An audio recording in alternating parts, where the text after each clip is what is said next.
All right, guys, so here is hint number 1 for number 1. They're asking for the secant of 210. Now, secant is the reciprocal of cosine. So if we can draw a right triangle from the terminal side of the angle 210, then we're going to use the idea that secant is the reciprocal of cosine. So reciprocal of cosine. Cosine of theta is adjacent over hypotenuse.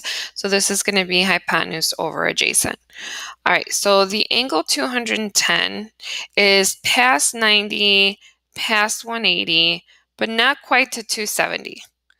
So we always want to measure how far it is from the x-axis. So 210 from 180, so counting up by tens, 180, 190, 200, 210. That's 30 degrees past it.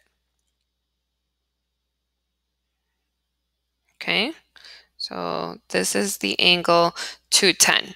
Now, what we need to find is the reference angle. So the reference angle is going to be this guy. That's called theta prime.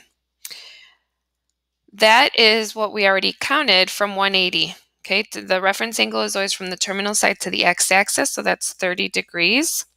And now what you're essentially going to do is you're going to create a right triangle by dropping the terminal side to the x-axis.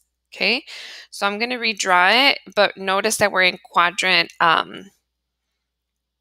3 here. Okay, quadrant 3.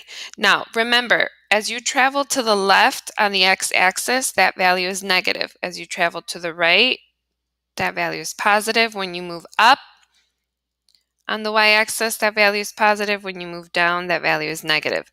So you're always using this idea of signs to figure out the side lengths of your legs, okay, of your triangle. The terminal side is always positive. That's your hypotenuse. Okay, so what right triangle am I going to use if the reference angle is 30? I'm going to use the 30, 60, 90 triangle.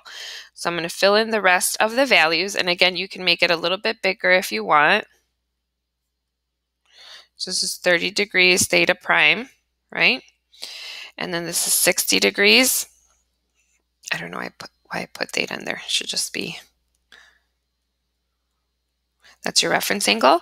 Okay, now the hypotenuse of a 30, 60, 90 triangle is always 2. Remember I said you don't have to worry about the signs for the hypotenuse. It's always positive. But opposite the 30 is a length measure of 1. Opposite the 60 is a length measure of root 3.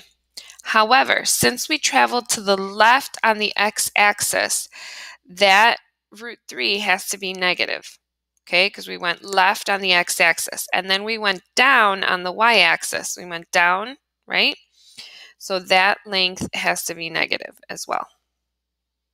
All right, now, because the reference angle is 30, I used a 30, 60, 90 triangle. Now I can use that 30 degrees, that reference angle of 30 degrees, to find hypotenuse over adjacent using this angle of 30 degrees.